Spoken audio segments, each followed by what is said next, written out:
Chers compatriotes, je vous souhaite une bonne et heureuse année par anticipation.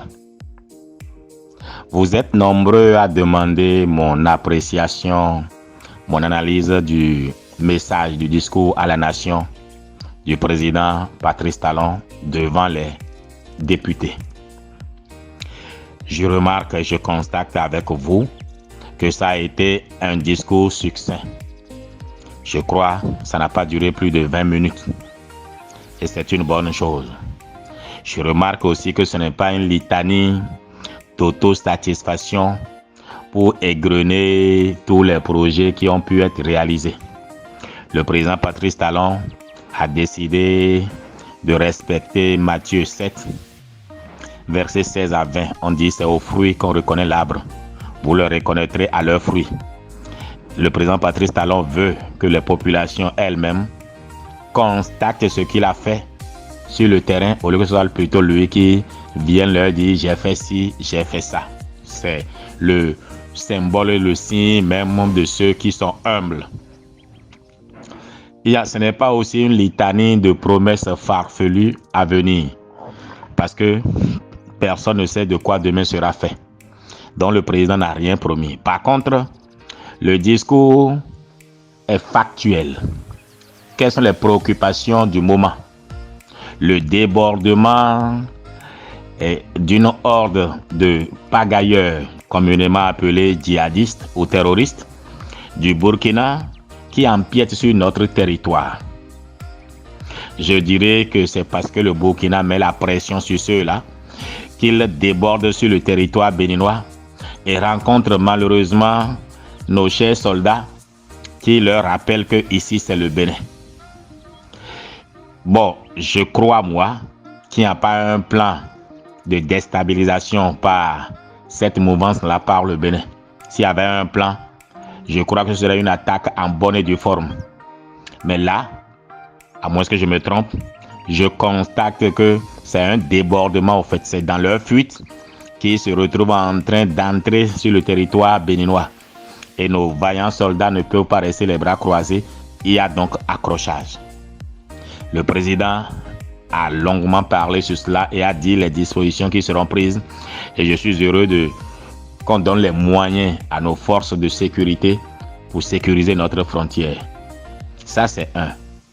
Je me rends compte aussi qu'il a mentionné la pandémie du coronavirus, le Covid-19. Et il a regretté qu'il y a une bonne partie des Béninois qui refusent de se vacciner, soit disant qu'il y aurait des médecins en ligne qui connaissent plus la science que les scientifiques. Enfin, vous êtes par contre très nombreux à vouloir que je fasse l'interprétation de c'est mon second mandat et non mon deuxième mandat. Le président a fait la sémantique et il nous a occupés à nos interprétations. Je voudrais que nous allions dans le principe du verre à moitié vide, le verre à moitié plein. C'est selon votre borne. Si vous considérez le verre à partir du bout du verre vers le bas, vous direz que le verre est à moitié vide. Si vous considérez le verre du bas vers le haut, vous constaterez que le verre est à moitié plein. Alors, chacun fera l'interprétation en fonction de ce qu'il souhaite, de ce qu'il veut. Une chose est certaine, le président n'a pas dit c'est mon second et dernier mandat. Donc, je prends acte. Donc, l'interprétation est possible. Il est de notoriété publique qu'on n'interprète pas les paroles d'un chef au risque de se tromper. Donc, permettez-moi de ne pas interpréter ce que le président a voulu dire. Il y a plusieurs possibilités. Alors, ceux qui souhaitent que le président ait un mandat après celui qui est en cours peuvent dire que le président aura un deuxième mandat après son second mandat qu'il est en train d'exercer. Mais ceux qui ne souhaitent pas qu'il y ait un autre mandat après celui qui est en cours peuvent dire qu'il est à son second mandat et à son dernier mandat. Bref, si le président s'en trouve capable physiquement, intellectuellement, moi, Korovi, je vous le dis, et c'est ma position, je souhaite qu'il continue au-delà de 2026, c'est-à-dire en 2026, qu'il ait un deuxième mandat après son second mandat qui est en cours. Je vous ai dit que les modifications de la loi, les modifications de la Constitution, le délai de 45 jours de transition, tout cela nous mettent dans une nouvelle république. Et je ne me raconte pas des histoires moi-même. Quand j'étais opposant, ce que nous reprochions à ces modifications-là, c'est que cela créait une nouvelle république. La Cour africaine des droits de l'homme et des peuples a nullifié ces réformes parce qu'elle a estimé que ça créait une nouvelle république. Même si dans le préambule, on dit que ce n'est pas le cas. Mais ce qu'on dit peut se tromper. Mais la réalité des faits, même une cour à l'international reconnaît que ces modifications créent une nouvelle république. Eh bien, l'opposition, enfin le peuple béninois, opposition et mouvance, ont décidé de violer les arrêts de la Cour qui nullifiaient les réformes et il y a eu élection. L'opposition a participé, la mouvance a participé. Donc, on a validé les réformes. Et on a même eu 45 jours de transition.